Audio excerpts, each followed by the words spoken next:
Right, you bring a donut, so I'm not going to disrespect you by not eating one. Oh yeah. Yeah, I know. We're all thinking about you. The variety, and then there's the original. Thank you, sir. That's awesome. You have to just eat the holes. Those are the diet donuts.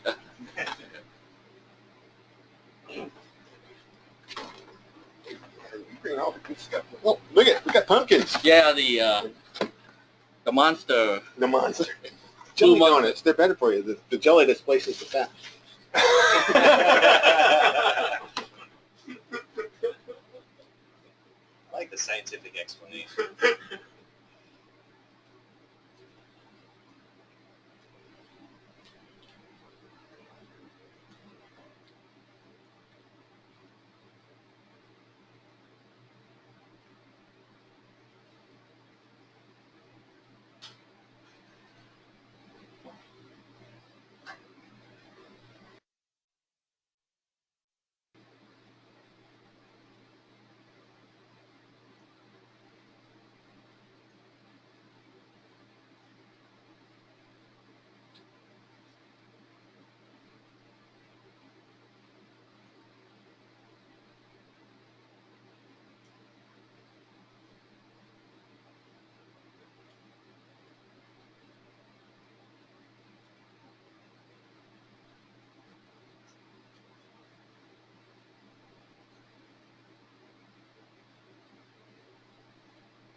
Everybody signed in? The whopping crowd we got here? For all those in attendance. Say, wait a little bit, see if anyone else has something. Okay.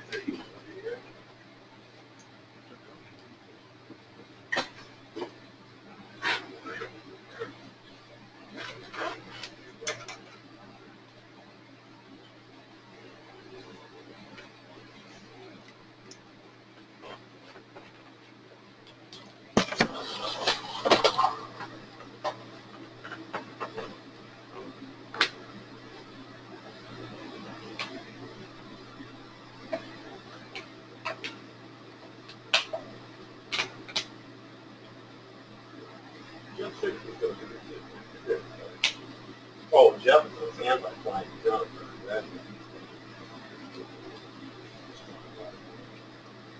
He said he was also on call because Carl needed him. Why? So you know that Carl's going to kind of fly. You know.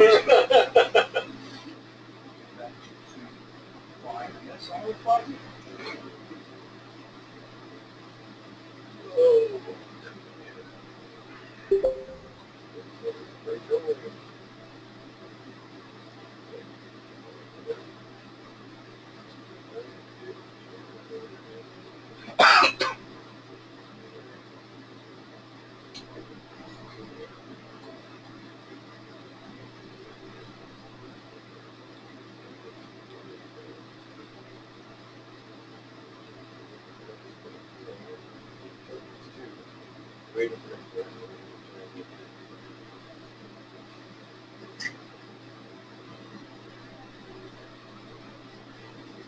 Somebody join? We don't have a name for whoever you are, so we can't give you credit unless you tell us who you are. Ah, Trevin, okay. That was quick. Chinese. All right. Well, what time is it? Probably time we should probably. We'll wait a couple more minutes on that. Like we got a big audience here.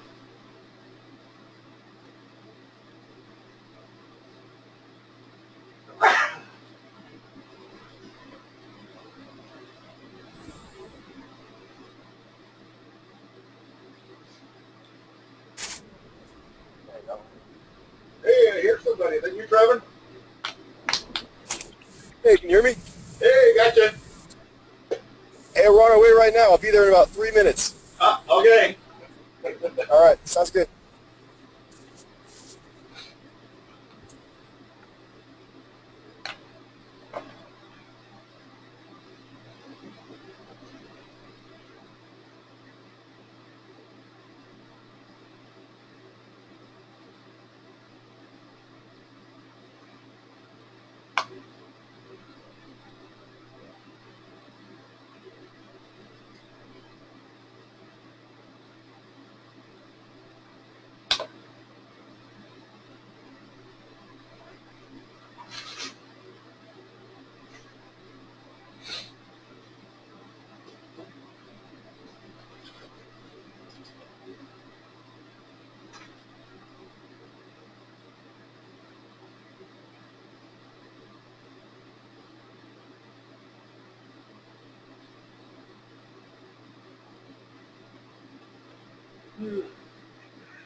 Walking huge crowd today.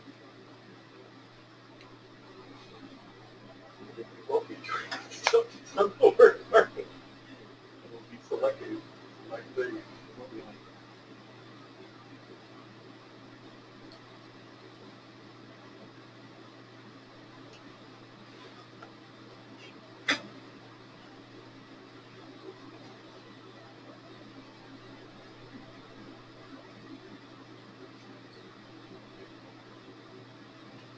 all right. Well, we've waited long enough.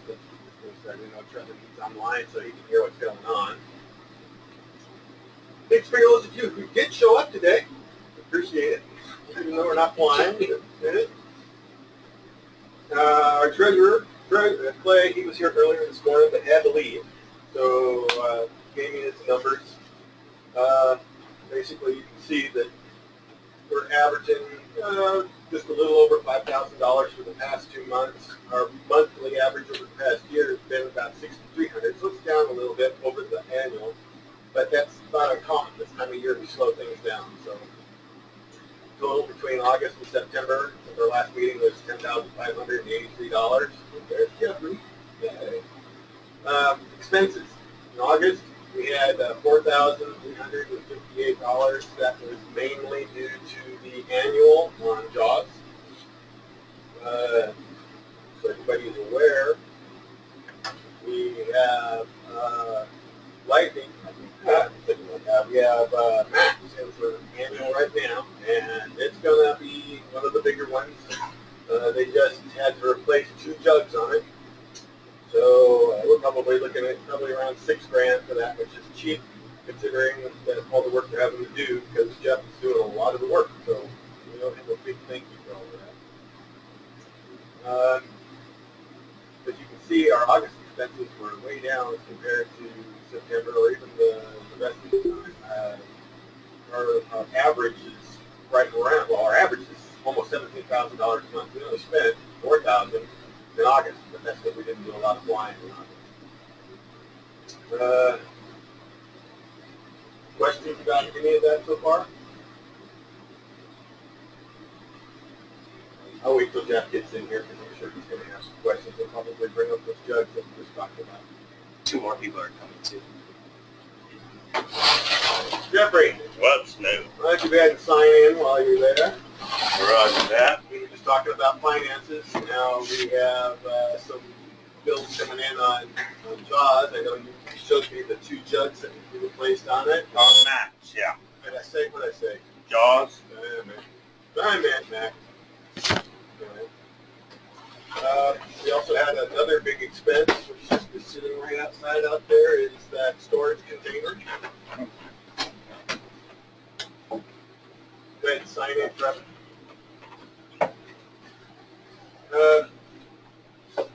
Any questions about expenses?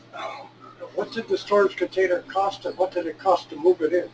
Total, with delivery, was $3,052.07.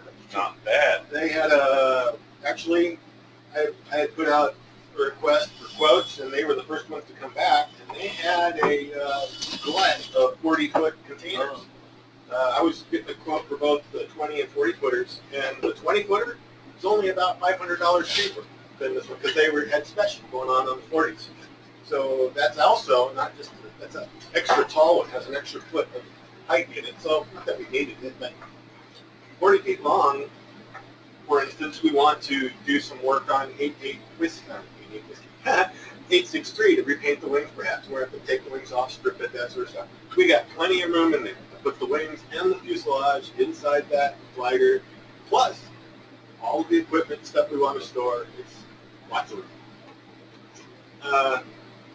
They added a lockbox on it so that you can't just come up with a pair of bolt cutters and have to lock off of it. They painted it, and then their delivery fee was only $160. The other places that were calling delivery fees were in the neighborhood of $1,200 to $1,500. Oh. Wow, square. Yeah. So can't beat it. It was great. So I thought for the extra $500, let's get the 40-footer instead of the 20-footer because we couldn't even put the wings inside the storage container in a 20-footer. The wings are 23 feet long on a 233, so it gives us extra option. Plus that we can store items that need extra security and have room to do it. And along those lines, Alan Caulfield, he's been a long-time member, he has 2 golf carts, and he's willing to let us use one of them until we acquire one. So we will probably have that available to us here in the next couple of weeks. Got to work it out with him, but now we have a secure place to put it, or he can let us use it. So We have a lock on it already? yes, came with a lock as well. And that's that's a bitch to get. I have one of the keys right here. The other one is on the key ring in the box. And the reason I did this is because that key ring that it's on is, like you said, it's a bitch. And we can go out and take a look at it later, obviously. But I'm going to put this in the lockbox. But wanted something that was skinny because to get your hand up inside that lockbox, it is tight. So you need something skinny. And I wanted it on a key ring by itself and be in with the other keys. The other key, we have 2 keys. I'm going to put it in the safe so if we ever lose this one, we have a backup. Because otherwise, the only way to get into that thing is to cut that lockbox off of the You door. say a lockbox. What lockbox? What they did, well... No, not on the trailer. You're saying a lockbox around here that the key's in? No, it's in the safe. Safe. In the safe. But not everybody's got comboed in the safe. Right. No, as long as we have this in the file The cabinet. file the cabinet. keys. Okay, there we go. That's what it's in. Where the Actually, I'm airplane thinking keys too, are. is that's why I put this on here. Okay. Is if we get a golf cart, probably put the golf cart keys on the other end of this so that it's all together. You could tear off the File cabinet. That was the key. All right, President's update. Top of the list. Next meeting in December, we're going to be having the elections for the 2017 board of the club. I've already asked the members who I could get a hold of, which is myself, Clay, and Joel here, about who would be interested in continuing on. And so far, only Joel is the only one who's the glutton for punishment. So we're going to be looking for officers to fill these other positions. I haven't heard from, I'm assuming Bob will probably continue to want to be. I don't know about Chris, he may or may not want to be, but we're going to be looking for members to fill those roles. And we kind of want to try to get people in line before the meeting so that it's just not dropped on everybody and we have to figure it out. So if you are interested in doing anything, please contact the officer who you're interested in filling their shoes, and we'll be talking to you about how to get ready for the transition. Otherwise, we'll probably be looking at people as we go around through the next couple of months to try to get folks lined up. Online meetings, you see it right here, go to meeting. It's being recorded right now. For those of you who are aware, it's being recorded. This recording is going to be available online for people to go on and look at, as are meetings for this meeting, this minutes. The minutes for this meeting. Right now, I'm doing this on my account, but the club officers who were here this morning decided that we wanted to go for it. This will cost us, if we pay for a year, it's going to be $1 a day. So $30 a month is what it ends up, 29 bucks a month basically is what it costs. So it'll be less than 365 bucks for a year. But the thought is that for these meetings, one, it'll help get the meeting minutes up there and record what we actually did. The other is that we can use it for other things. like ground school and stuff like that as well, so that we don't actually have to be physically in one place to do it. If it doesn't work out after a year, we can cancel it. So we just talked about the shipping container, talking about equipment here. You see the cost, $3,052.07. I want to thank the people who came out and helped me, because this was a quote that was only good for 10 days. We had to take delivery of it on Monday. So we had to get people out here to help me get that area clean, because if I wouldn't do it by myself, I'd have been here until the wee hours of the morning. So, and one of them right here is right here. But yeah, we had DeBoer, Mike Kalina from Cyprus was out here, Bill Knowles, an associate member, Adam St. Todd Morton, they're all out here helping clean this up. Big help. On top of it, you probably also noticed that the trees were trimmed and that sort of stuff. What did that stuff for us while it was out here too? So, oh, by the way, there was a brake left on it. Did you think we're right here? I know you brought some tools. I don't know if you you mean the wire? Well, I put it inside so it wouldn't walk away. Maybe from either Mike or Gabor. Well, it wasn't Mike. Mike didn't know it, so he didn't bring He brought it, but he took He's it the one that brought it to me. He says, does this belong to the Oh, okay. So it might be either you or Gabor. Along those lines, you go over there and look, you see it's very clean. These guys did a heck of a job. We need to, on a regular basis, make sure we keep this area along this fence here clean, because the welders out here are the ones we buy electricity and water from, and their insurance goes up considerably when we have a fire hazard just on the other side of the fence, and they will pass that along to us. So we need to keep it clean, and hope maybe we'll just do that today. It shouldn't take them but a minute. We need to take a lawnmower out there to mow this down, because it's not that bad. But my point being is, we're going to keep these lawnmowers locked up over here now, but if you come out and you see some weeds out here, grab the mower and just knock them down, because we'll start getting complaints. Canopy covers. Brought it up at the last meeting. I'm bringing it up again because I'm still seeing it happening. There is a video available for those of you who have not seen it on our website about how these covers go on, and that video is available on our instruction page here at the bottom. You'll see a number of videos.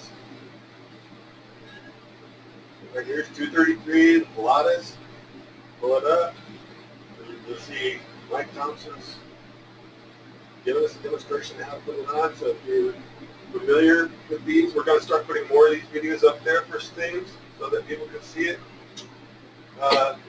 The bottom line here is what we're really seeing, what I'm seeing happening here is this. This is the correct way to do it. This is the incorrect way to do it. These covers are made out of sunbrella. They're going to last much longer than the stitching or these straps are going to. To do that, these straps are going to wear out even faster, rubbing on this bolt, getting all knotted up inside of there.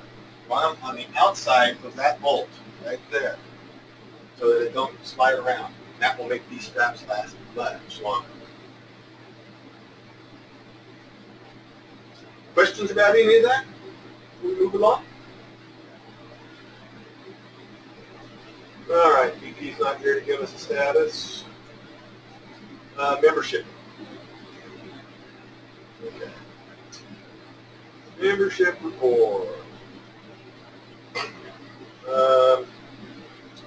It looks alarming when you first look at it. Okay.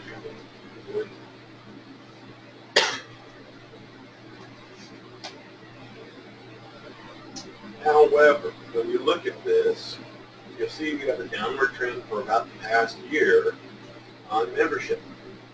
It looks alarming at first, but when you really look at the scale, it's not that bad. The scale from here to here, 18 members. Holy crap! This is a trend that's going on throughout aviation in general. I'm not sure that it's anything we are doing that's causing this to drop off. However, anything we can do to reverse the trend, of course, slow it down, we want to try to do. So if you guys have comments on things that we should be doing to try to boost membership. For instance, one was just brought up today that's probably something we ought to have done in the past. Mike Thompson, our VP of membership, who I'm giving us a report for right now, has been traveling. He just got a new job with Tesla.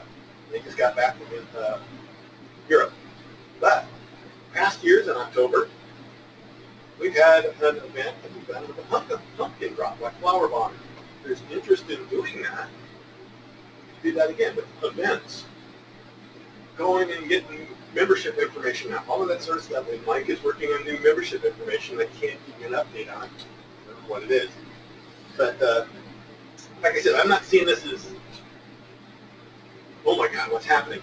But by the same token, we want to try to reverse it. How about the sign out there at the roadway? What's the status on our ability to do that?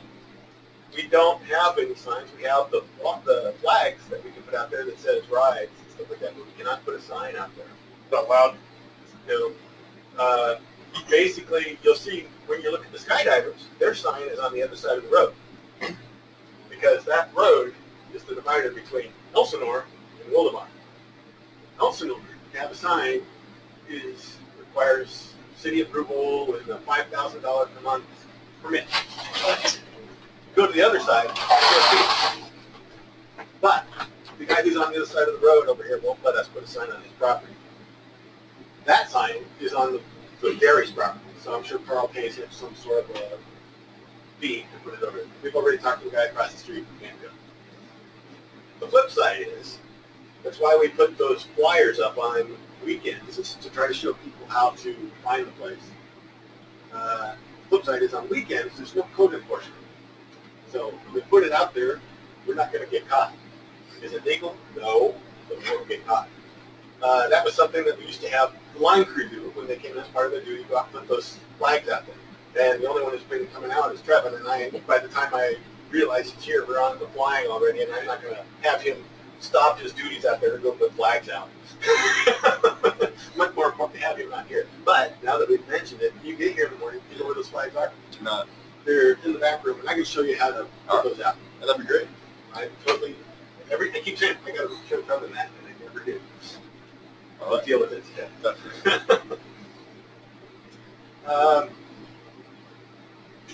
Membership report. How many members have you used since the price increase? Since the membership increase? Since the last meeting, this is what we lost since our last meeting. So we lost 1, 2, 3, 4, 5, 6. But when you look at this, Don Bales, he joined the club because he is a commercial drone pilot. He needed to get a rating. And now that FAA has come out with a way for him to do that much easier, I don't expect to see him back. Clay has just faced his dues. He told me he's going to get them caught up. Mike Malice is an associate member who was paying through his service towing, and he hasn't been out here towing in a while, and I haven't seen him out here flying gliders, so I don't expect him to join. David Levy, he goes until all of a sudden he's off the roster and he catches up. I don't know anything. Oh, Brian Cornell. I do remember Brian Cornell. He's that guy that wanted to join to become the CFI and co-pilot stuff, and he evaporated because he had a job that the corporate jet pilot. He may or may not be back. And Peter Whiteley, he's an associate member. He'll probably be joined here in the next month or two. So when you look at this, some of these are just people who haven't caught up. I don't think any of them are related to the price increase.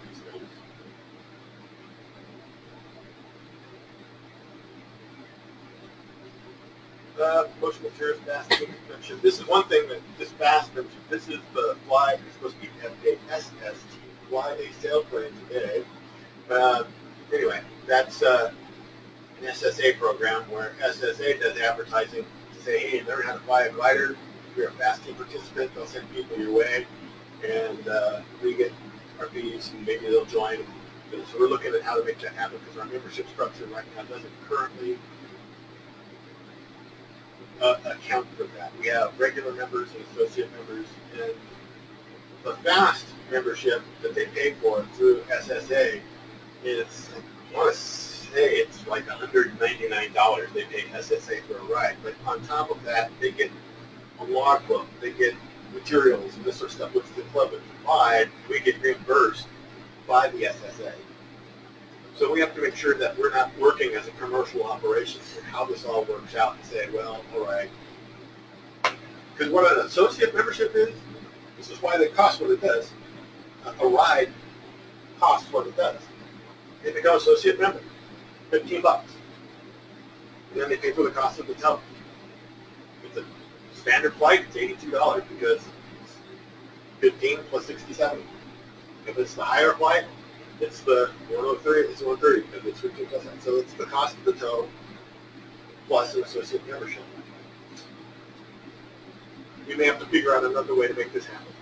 Maybe we say it's a pass membership or something because they get more sort of, we give them something else, but we have to figure out how to make that work. That's what that's about. I wish he was here to give you more updates. I can't tell you. I think you're actually going to end up with two categories on that.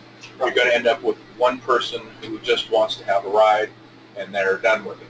Then you're going to have another person who wants a ride but now wants to join because they enjoyed it or that's what they want to do. I think the first category is going to be the majority. Probably 80% of the people are just going to go ride. But still, the SSA says they will get a logbook, they will get the Riders Line handbook. A membership? They have to become a member of the club. No. SSA membership out of that. They get what they call an SSA is a temporary membership, which I think is good for 3 months or something like that. Do you have any other questions? Move on. I don't have more to tell you. Secretary update. This is here again. Meetings archive update uploads. He's been working on it, but with this new system we're going here, it will totally alleviate having to worry about that moving forward. You did everything at our board meeting, everything you were talking about, Joel? My mouse, I had to rebuild my computer last night. My mouse is so damn touchy. River at large. Safety officer update. All right, Dave, these are the updates you sent me. Mouse.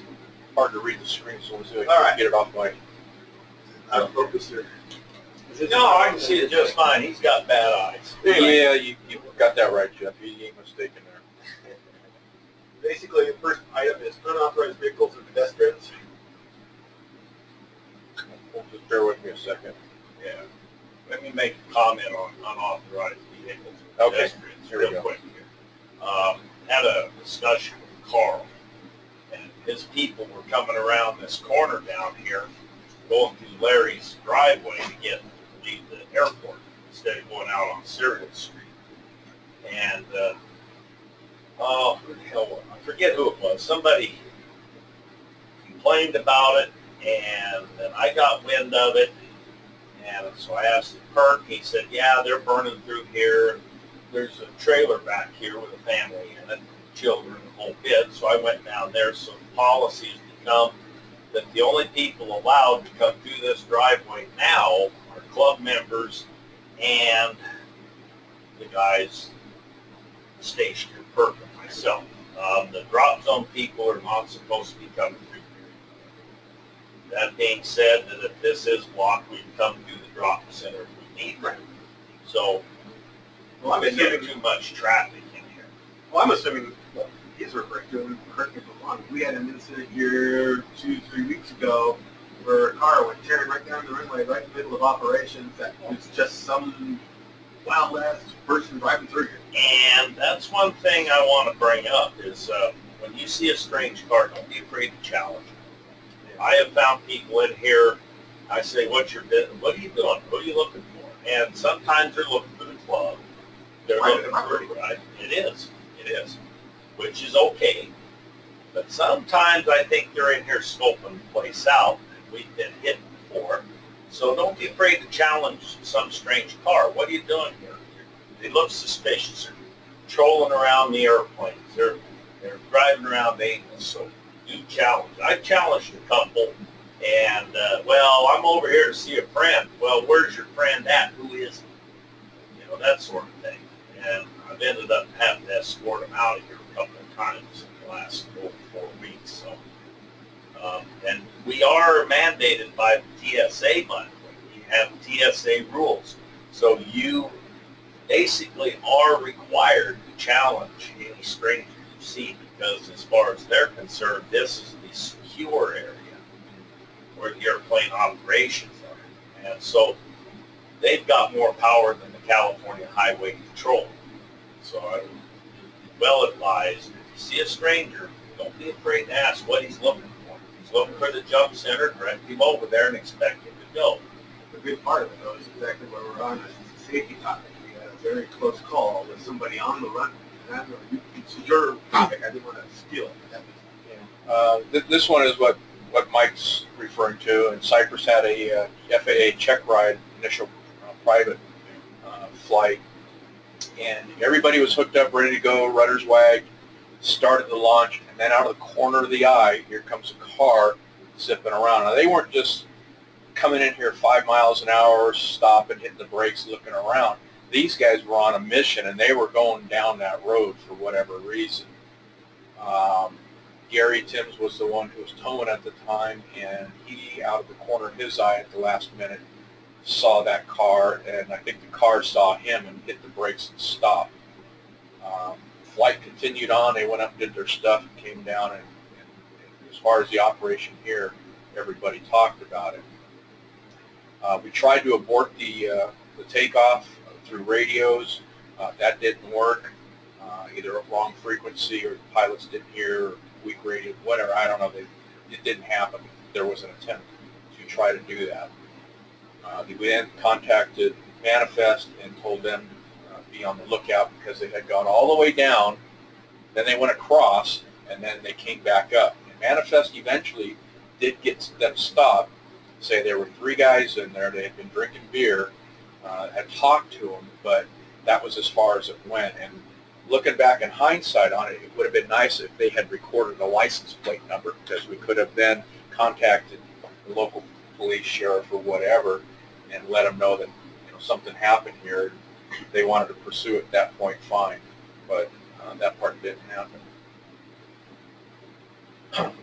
The check ride did not get terminated because of that incident. They continued on, and Bert ended up getting his license for Cypress, so good job on that. The following weekend, I believe it was, I was towing, and we didn't see anybody, and had commenced the takeoff, got down just about where the 2 departure takeoff runway and the landing runway come together, and there were 2 pedestrians, a guy and a girl, probably in their mid-20s, no more than about 5 feet off the edge of where the drag goes for determining the edge of the runway. And they had stopped, and I had just gotten wheels up on it. It was right at that spot. I had the window open and yelled at them, damn near decapitated them. And I looked back, because I knew that the glider's wings were probably going to catch him because I missed them. And I looked back, and the guy literally had to duck and roll on the ground. Now, I don't know how close that wing came to him. I don't know if it was a shadow issue or just something passing by his head. I don't know what it was, but they split. We called Manifest again, and they couldn't find him. Were they skydivers? They were not skydivers. They did not have equipment on. They didn't come from here and go down there. They came from out in the field somewhere, and I don't know if they were just trying to look at the operation, if they just came to watch. I have no idea where these people came from, but it's getting to the point to where somebody's not getting the message out here that there is another operation going on, and I don't know if there's other access means other than from there's here. no fences around here. You can come in from anywhere. Yeah, and what I need to have happen if this occurs, just make a little comment on a piece of paper, date, general time, not specific, and just a little summary of what you saw, so I can take that down to Carl and say, hey, we're having this problem on our side, and I know damn well they'll walk over to your side if we're shut down or we're in a lull, and they can have the same issue. So that way, here's what he has. He has a truck that goes out and picks up the long spots. And they call him on the radio and send him right out there. Well, they tried doing that on this day because we called manifest again, and those people had split. I have no idea where they went, but they were no longer to be found. On a regular basis out there, obviously you see skydivers, but they're more cognizant than other folks. But I mean, I see people on horses. I see people come out I've here seen them. throwing the ball and frisbee for their dogs. It's a big open area. We need to be looking for these people because they're not looking for us. No, they're not.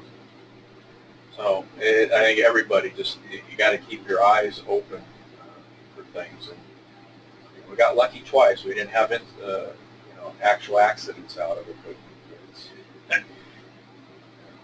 it's bothersome. It's real bothersome. So I gave some horses one time, guys riding. I gave them a crew cut down 20 longer. They had it whipped over about 5 feet, about 40, just to get their asses down. I never saw them come back. but that's all I have for the vehicles and the pedestrians. Any questions or comments on that? All right, so for the 134 takeoff, and Mike, you could probably shed some light on this one. witnessed it, yes. It was a landing, actually. Rich Poland was the one who recently was in the 134 and had a ground loop incident. I can talk about that, but the big thing I want to mention is that we have people who are transitioning into higher performance gliders, getting out of the 126, getting into the 134, the Pilatus. Cypress has the same issues. They have people getting out of the crow's nose and they're going into the 134 or even the glass ships at other airports. And the biggest thing that I see is early on with low-time pilots, they try to fly the higher performance in the same manner they fly the lower performance ships, and you really can't do that. You're just asking for problems. And really what it takes is just let that glider build up speed another 5 miles an hour, 5 knots, whatever's on your airspeed indicator. Hold it on the ground a little bit longer, get that extra speed up, and then when it does come up, it'll stay there. If you try to pick it up, use the ground effect, use the tow plane to keep you airborne, if something goes wrong, you're at the stall already, and there's no room for an out. The reverse of that is on the landing. If you come in and you try to do a low energy landing in those things, it'll work for a while, but there's going to be days when it doesn't work and you're going to be 5 feet, 10 feet off the ground. You know, that cushioning effect, that ground effect's not going to be there to bail you out, and that airplane's going to stall, it's going to drop, and it's going to drop a wing. And next thing you know, you're going to end up either on your back, 90 degrees from where you're headed, or something in between there. So all you have to do is, just like the takeoff, carry a little bit extra speed, land it on the main wheel. That's what the main wheel is for. You should have enough energy to taxi where you want and avoid those ground loops. Something I always tell students to probably do as well. What is our control of the aircraft when it's on the ground? It's not like we're in a Cessna. You can't give it power and taxi. The only control you have is aerodynamic control. If you lose that airspeed, you lose the aerodynamic control, and you're long for the ride. It's one thing that, same thing with power. To transition a guy to something more high performance.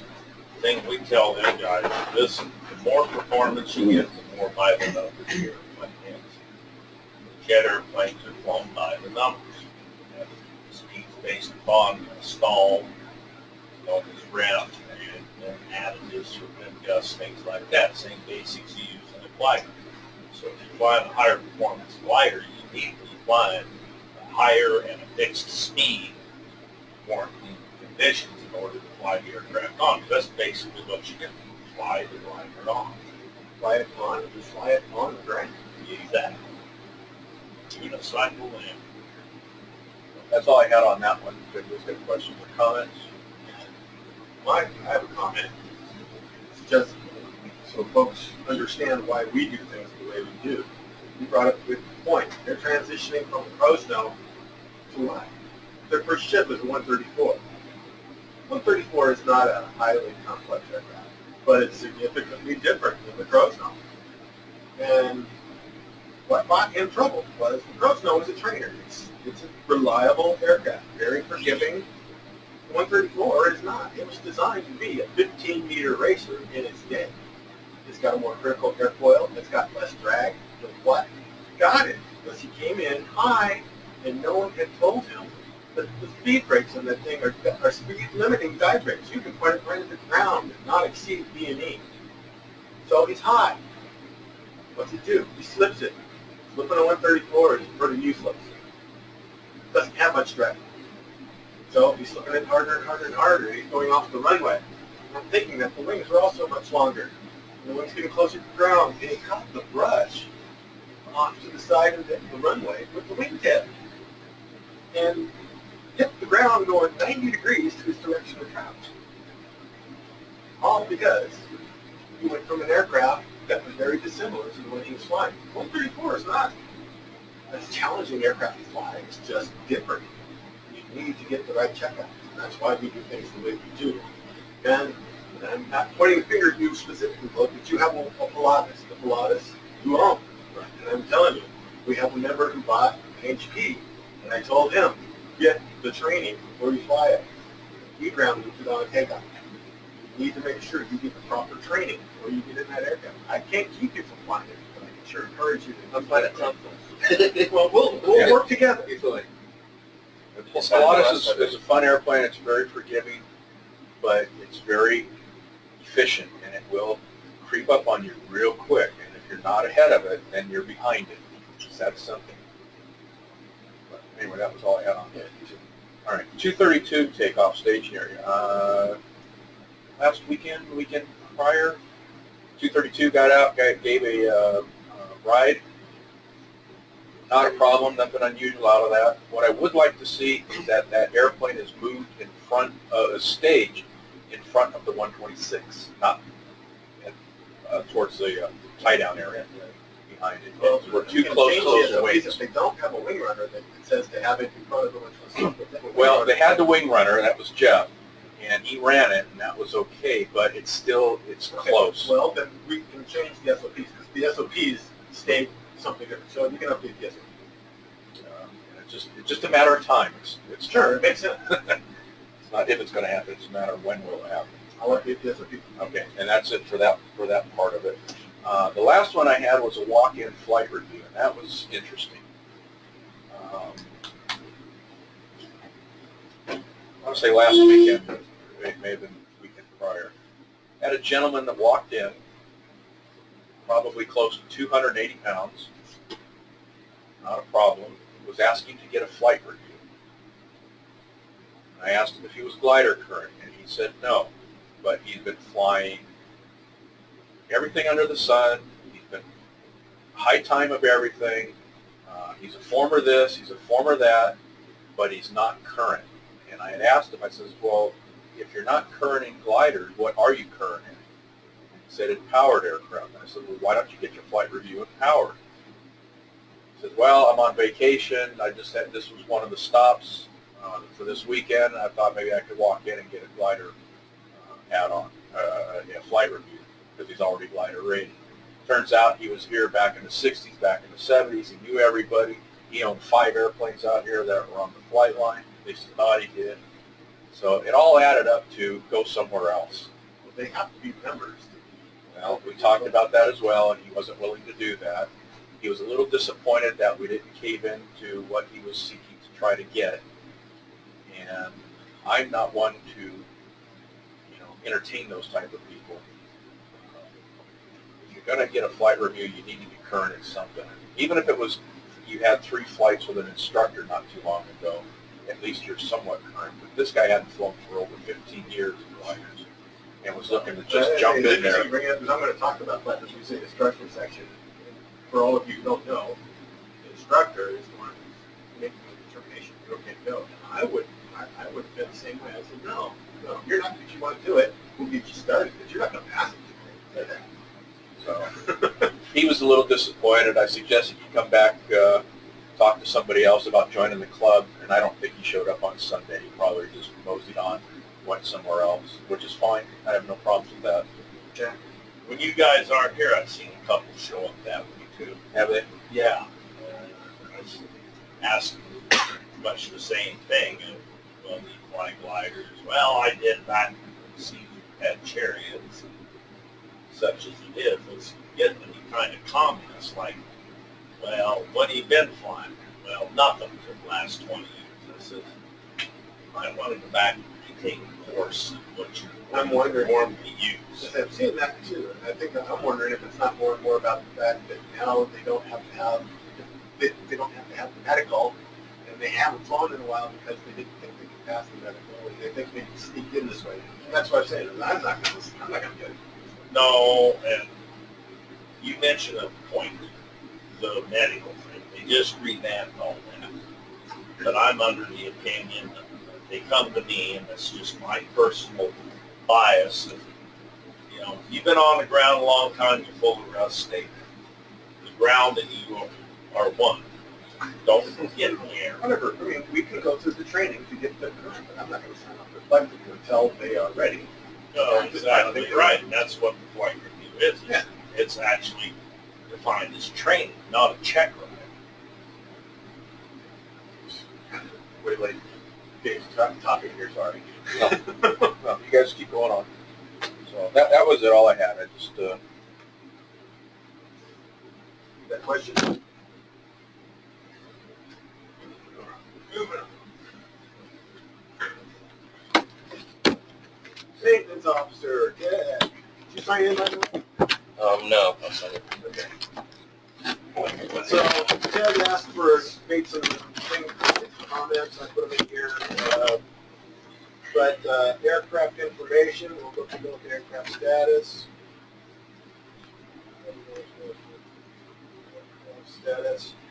We have aircraft that are down for annual right now, and that's part of what Ted had asked for. Right now, 88 Whiskey and the Pilatas are down for annual. Part of that would be fine as well, but Ted had ordered some ratchet trims that we were going to put in at the annual, and that's one of the things he'd asked about today, was getting some help, get these gliders ready for annual, helping putting in ratchet trims, washing the gliders.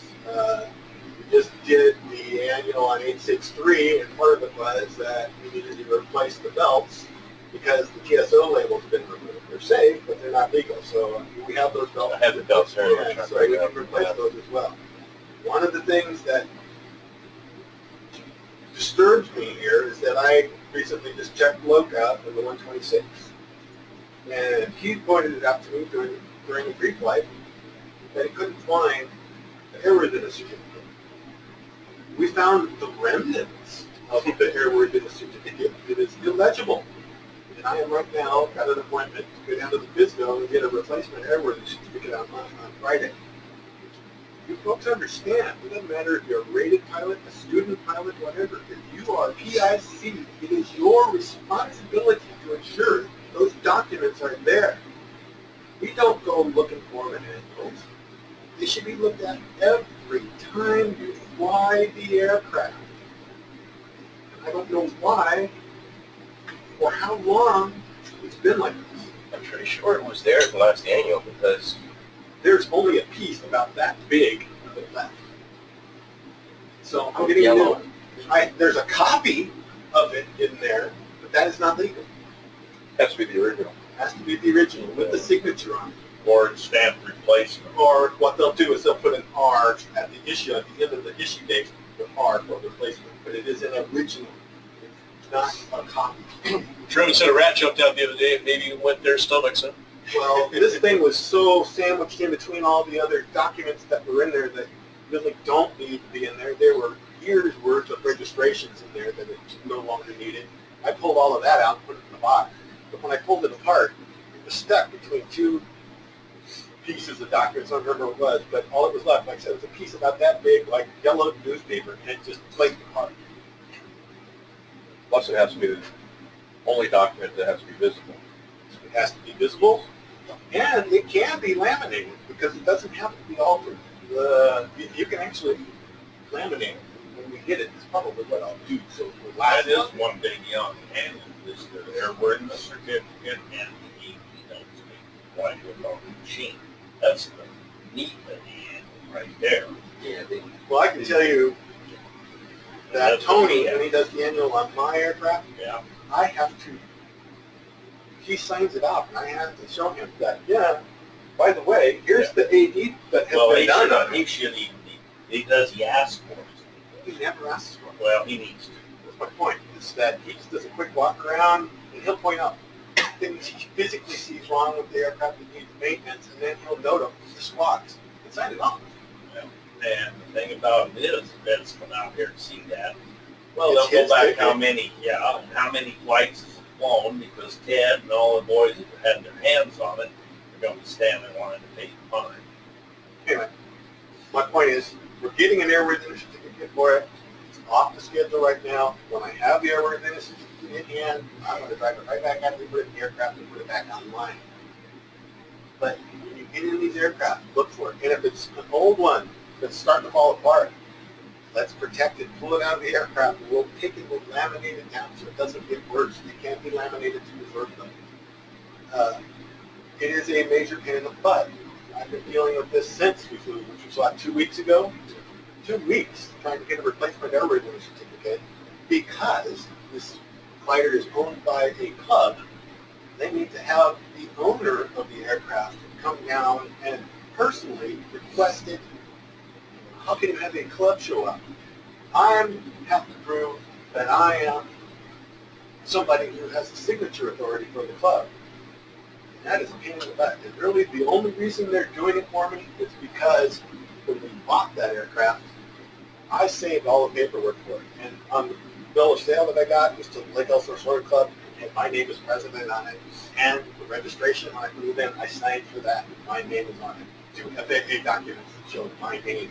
If not, we'd have to have some legal document of some form showing that somebody can do this. So it's a pain in the ass to do it. They do not want to issue a replacement certificate. I can tell you that.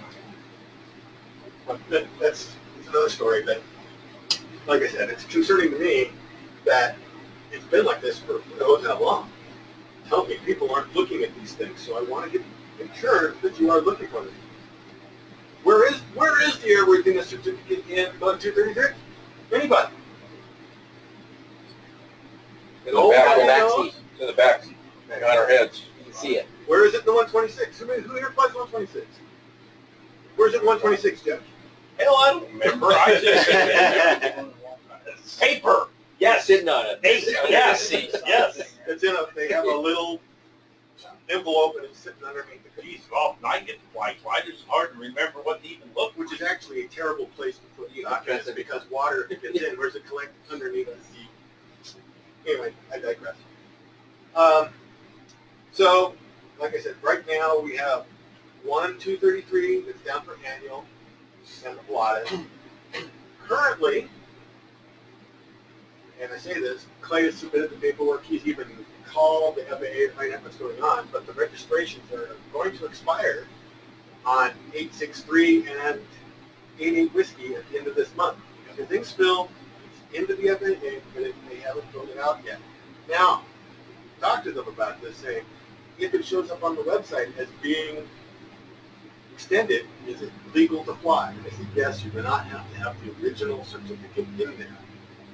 So, when we get notification from the FAA that they have updated it, and their records show it, I'll take it and make sure that we update our records. But in the meantime, if that doesn't happen, before the end of the month, we're going to have issues with, well, who knows? Hopefully we'll get 88 whiskey done. I know it has a tire issue. Yeah, I'm having problems with the wheel. When I took the wheel off, I noticed the brakes need relined, Oh, good. and I got the standard brake pad, and I riveted it all on there, and I found that it does not fit. And then I looked closely at it, and it looks like the brakes have been modified to fit the 3/16 pad rather than the 1/4-inch pad. And I don't know where to get the 3/16 pad, and these things are becoming hard to get. I called K&L, and they said they've never touch these drum brakes since They only do the these hydraulics. They only do the hydraulics, yeah. Let's talk after the meeting. I was gonna say that I know that I've had several people contact me through the 126 Association who are in the same boat. Most of them from Canada. For a 126. Or 233. Yeah. They're looking for any resource because they cannot find the brakes for them. You have the wheel on? Yeah, I have it in my truck. I can show you. Let's talk after the meeting. Yeah, so that's one issue. What did I say? We'll make We that have- master. Oh, I master know what it plan was. first. That 90 Sierra comes due for its annual at the end of next month. So it could be that if we get to a point where we don't have these registrations complete by the end of October, we may not have any 233s to fly come November 1st. So, said Ted needs help. It ain't whiskey done. Give him a hand, or we may not have anything to fly.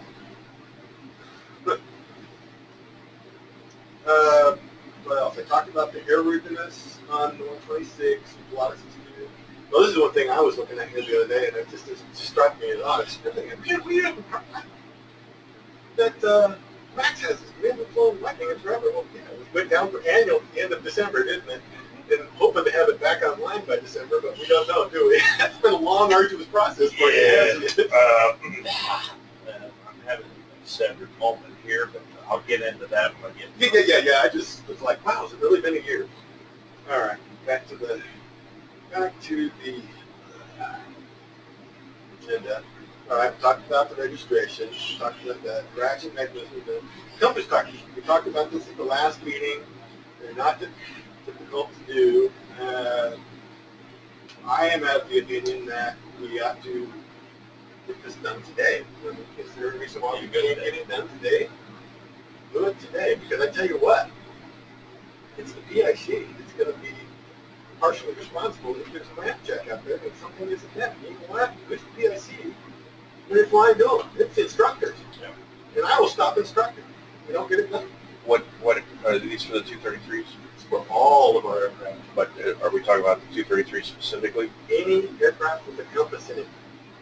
Yeah, I know that, but That's what I'm talking about. Yeah, you need compass cards. yeah, I get that. The reason I was bringing up the 233 is because the compass is not a required instrument. It's not a required instrument, But if it is it's there, it has to have it, Right. or it has to be labeled in off. You're not. Absolutely correct. So if whatever. something keeping us from flying, then I would suggest we Put a compass label card it. in it. Either put the card in or label it in I say, off. we've got the cards, right, Ted? Do we? I think some of the aircraft we even have the documentation, but it's not a big deal to go out here and actually do it. We have it done. It takes seconds to do. Yeah. So Yeah. we've got people here today. The world growing on you. But we have You the got that cards. look. He has the cards. Yeah. He has everything to do Don't it. worry, I'm sharing it. So we have. Did you bring that with you today? Did you do that? The cards, I have the cards, yeah. Yeah. So we should be able to get that done today. Let's get it done. I mean, if we don't, let's get it done soon. I mean, like Ted needs help with this stuff. Right? It's not something we can't have Ted do everything.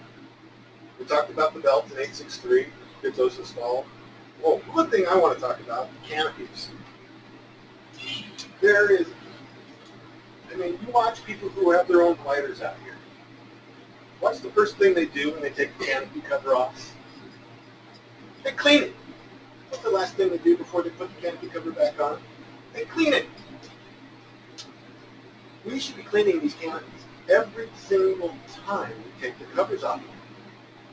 So, when we go out there in the morning, we're the first one to fly, grab one of these rags, grab a can of pledge, go out there, take the canopy cover off, clean the canopy. You'd be surprised at how much difference it makes to have a clean canopy and how even these canopies that have hazing going on, when you clean them, the hazing even gets better over time because we're cleaning it, because it has built-in little bubbles in it. So let's clean the canopies.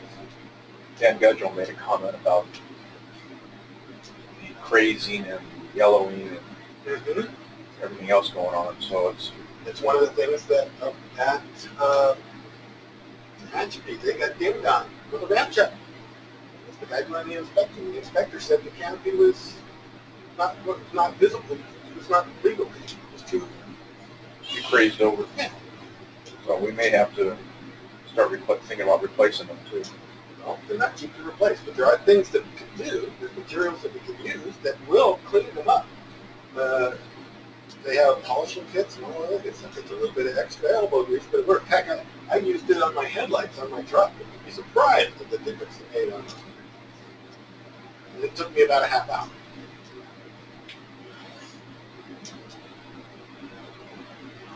You have anything you want to add, Ted? No. I'm kind of flipping over here, sorry. Cheap tow pilot, all right. Okay, guys. As I mentioned, Ted was getting that look. Well, I am too.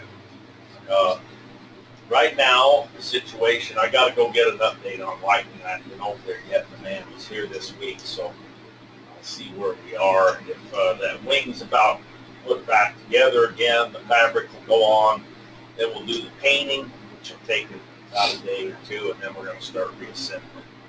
And the reassembly, once we get going on that, I'm estimating 2 weeks. So if I keep him showing up here, the time it takes me to do the engine, I'd like to have it back here by the end of November. But let's go on to the other airplanes that are carrying the load. Blue Max sunk a little bit this week. The left mag, Kirk pulled it off to do a 500 hour and found the bearing had spun with a bag pieces down in the engine. And Kirk, well, Kirk later said that we were within a whisker of launching this engine on max as it was. We were damn lucky the hard bearings didn't get the gears or we'd be out of motor right now. And I told him, I said, gee whiz, I said, you had them 2 jugs off. If we didn't know that, we looked around there and fished those parts out. But there's parts that do that on the jaws because it does it just for something to do. That's why I clean the screens every time and reach up in there hoping I can get that stuff. But as it stands now on Max, if I'm lucky, I'll have it up by next weekend. Kirk's been running into engine issues, and I got to go over and get an update from him. Brings us to Jaws. Before you move on, just, I don't know if I brought it up, just so you know, can't replace 2 jugs on that engine. And what we found with the other 2 jugs was a bad valve and stuck rings on a piston. And to get those wrist pins out, they're just about took a jackhammer to do it. They were seized in there. So that engine, I know it was swapped on there, yellow plane or some other plane, because I remember when the kid stuck the dipstick in there, and that's what caused that whole process. The Jaws is what's carrying the load right now, and Gary Kim was whining that the mag's bad and it's starting to miss and all that. Perkins came in this morning saying she wanted to bring it up here today. I want it up there because I got to put an oil change on it. So I'll call Carl on the radio, go do a warm-up flight on it, and bring it back here so I can grade the oil and do all that because it needs that service. So given my status, which I'm trying to catch up on, I'll know in about 15 minutes, is if I think we're too far behind the power curve, I'll request a cancellation against the run. I'm going to try to keep things going. And Jaws is going to drop dead right after Halloween. So I really got to get Max in the air. And so I'm hoping, really hoping, if it ain't next week, it's the week after. But I got to see if Kirk hasn't found anything else. And I'm glad that everything turned out the way it did. He had to rebuild a new mag. His bearing spun, the mag was pretty well trashed. I said, well, how come it worked fine when I test flew it to bring it in for Andy? And, well, I don't know was the answer I got. Of course, it seemed like my world was falling apart everywhere I turned. I take the truck in for service. They stripped the oil pan plug so it leaks. And, of course, are they there on a weekend? No. Well, how am I going to fix it? I have to heat the oil. Well, I get to drain all that oil. I ain't going to waste that damn oil. It's brand new oil. I just want to scream. But anyway, we're trying to keep things going. And another thing you may have heard talked about, and I'm just going to make it official right now. Cypress did get a tow plane, a 182. Uncle Bowden over here is going.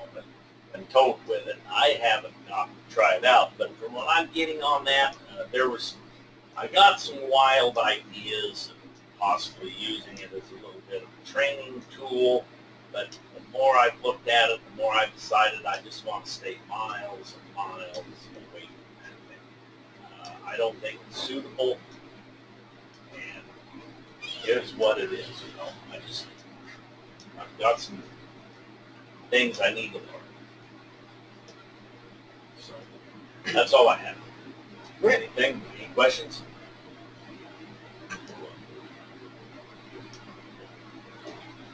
All right. Chief instructor staff. All right. The only new glider ratings that I'm aware of, there have been 2 new glider add-ons. Cypress. I don't know if they've sold anybody or not, but we haven't here since our last meeting. DPD status.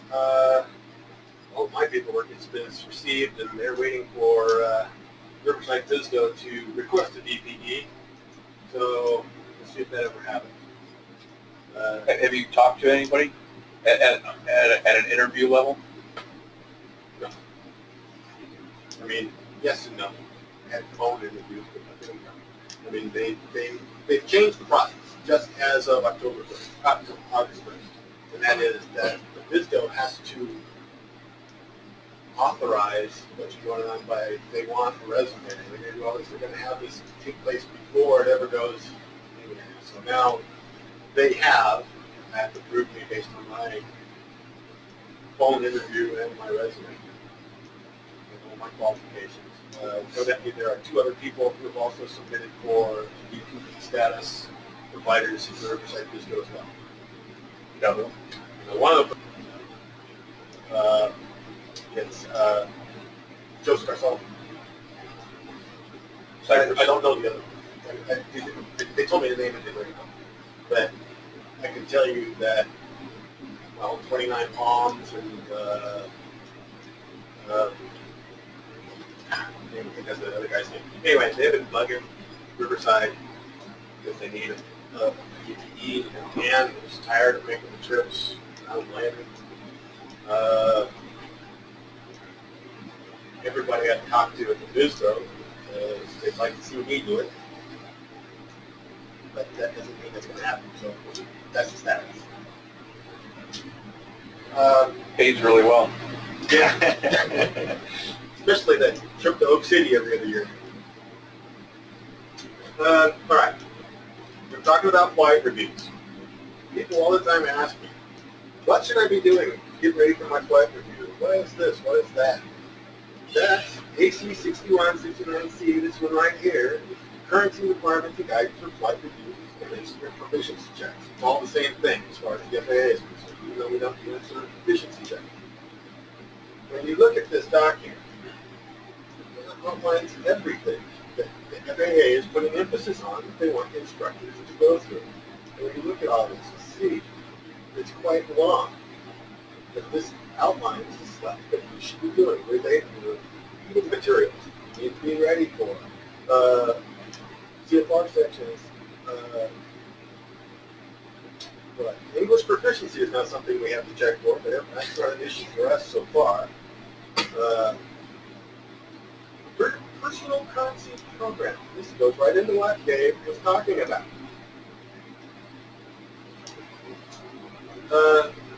Airman certificate and rating application. FAA is, it's not required, but they highly encourage you to use an 8710 to document flight reviews. The reason being is if you ever lose your flight book, your logbook, at least they have a record of you having a flight review done. They also encourage flight instructors to do it because if you ever lose your logbook or your records, they have a record of it. Personally, I don't see any reason not to. I'm going to start doing it in flight reviews using IACRA. There's a reason not to. It takes 10 minutes. It even says here, preferred method, IACRA. If you use an 8710, you're going to have to take it to the business. A paper 8710. And some of this gets into the emphasis of stuff they want you to look at. General aviation loss of control accidents is huge for them right now. pilot proficiency, which gets right back into what Dave was talking about, traffic patterns and operations. That's mainly, they're talking about runway incursions, but he still wants to go to criteria for stabilized approaches. All of this good stuff. These are the things the FAA is putting on right now for special emphasis. And I would suggest anybody getting ready for a flight review, look at this document. They have stuff in there about hotspots. Hotspots. Airport hotspots. Oh, airport hotspot. Yes, it's all in it. Yes, yes, yes. Because that's another focal point. Mm-hmm. Yep, it's all. This is the stuff that they're putting special emphasis on, and you can see this is page 9. And you can see I'm only halfway through. How many pages it is in here? But there's a questionnaire they have in here that they recommend that we use when we do flight reviews, depending on if it's a flight review or instrument check, whatever. The last 2 pages are these questionnaires. But this is give you an idea of what you should be prepared for when you come in for a flight review. And what Dave was saying, you can't expect to walk in off the street. You get one. This is the stuff that FAA is expecting flight instructors to go through with their candidates. So, just putting up there that this is people ask, and this is the document that we're referring to. The other one here is, we were talking about it a little bit this morning, new rules have just come out by the FAA about unmanned aerial systems, unmanned aircraft systems here. I just throw it out there because if anybody is even remotely interested in doing this, you have to pursue it now. You can actually do this basically online. You see right here the knowledge prep. There's a test you have to take. If you're already a rated pilot, you take the test, you go down to the FISTO, they give you the data. Joel gave me an interesting story this morning about stuff. Why don't you relate what you told me this morning, Joel? We have some guys returning that are not pilots at all. They do simulators, and they get about 20 hours of simulator. One of the guys went to the FISTO in Springfield, Ohio. His UAV check ride, and took the test. They gave him a commercial instrument pilot license. Single engine land, never flown an airplane. So just because some dude shows up with a card doesn't mean he's ever even been in an airplane. But was it a mistake? Was it a mistake on their part, or? No, that's the way the FAA rules currently are written. That's the way the rules are currently written. Yeah. If you're already a rated pilot, you don't have to go through the TSA vetting.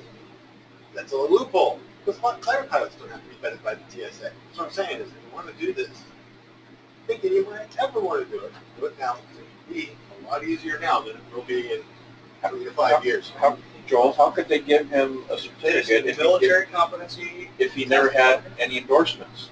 Doesn't need one. Yeah, the military competency exam is all it takes. And that was equivalent to a commercial single engine. Single engine. It's never even been in an airplane. Never taken off before. Scary stuff. Choose state.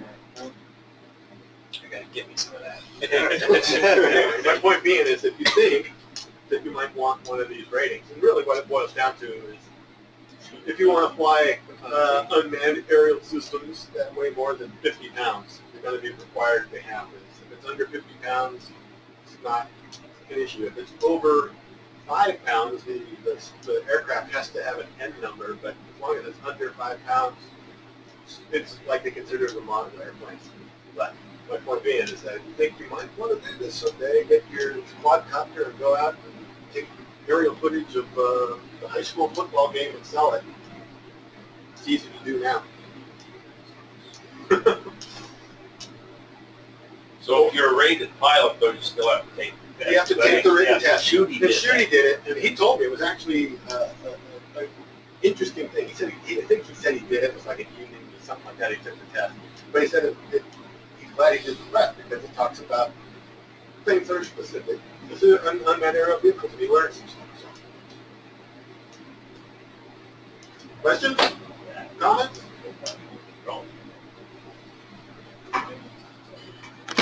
Right, pilot's not here to talk about it. Okay. One thing I noticed when I was checking out Love here to do the 126 is I had neglected to upgrade our website so that it tracks the students' solo flights in the 126, so that has now been added. Through shows in the SOP, students are only allowed 5 126 solo flights in a 45-day period. Before they, and after that, they have to get their rating to fly the 126. So the system now tracks that. Another thing that's happening, and people are complaining, and I'm work in process right now, and you'll see it coming out probably in the next week or two. Right now, the notifications, the system sends out these automated notifications to see about dues expiring, blah, blah, blah. Right now, it's all or nothing. People have asked to say, well, can we pick what we want to see? And mainly it's because you have people who have recurring dues. They don't want to see that their dues are going to expire in 2 weeks. They know it's going to be paid automatically. So, but one day they said, I'm going to put in a way that you can actually pick which messages you want to receive, and I'm going to put it in as part of your membership profile that you can say, I want these notifications, the others I don't care. Be aware that by default, I'm going to enable everything that is applicable to the category you belong to, i.e. I'm not going to give Trevor here the ones for the tow violations. But you'll be able to, I'll put out a message saying you can go in and update your stuff so you can try to cut down the clutter in your box. Other than that, that's the end here. I'm going to, like I said, this meeting has been recorded, and I'm going to, at the end here, you'll see the last slide, get to it. It basically just says that the next meeting is the 3rd, and I'm going to put the link to this video here. And what I'm going to do is I'm also going to turn this presentation into a PDF, upload this to the meeting section, and we'll have that link so that you can come back and listen to the video if you want, and that's our meeting minutes. Questions? Comments? All right. Well then, I say, why don't we see what we can do about helping Ted get stuff ready? Where do you want to start? Compass cards? Huh? Compass cards? Compass cards? Okay. Grab some volunteers to go out and I'll start to list them for William. Meet you guys after that. And get the yard for it. $1,000 to charge you that. Now he's taking off today. Oh, come on. I'm gonna go over that break. Have a good one. Yeah. We're doing some stuff today, so. Here you go. All right. All out working. Call there.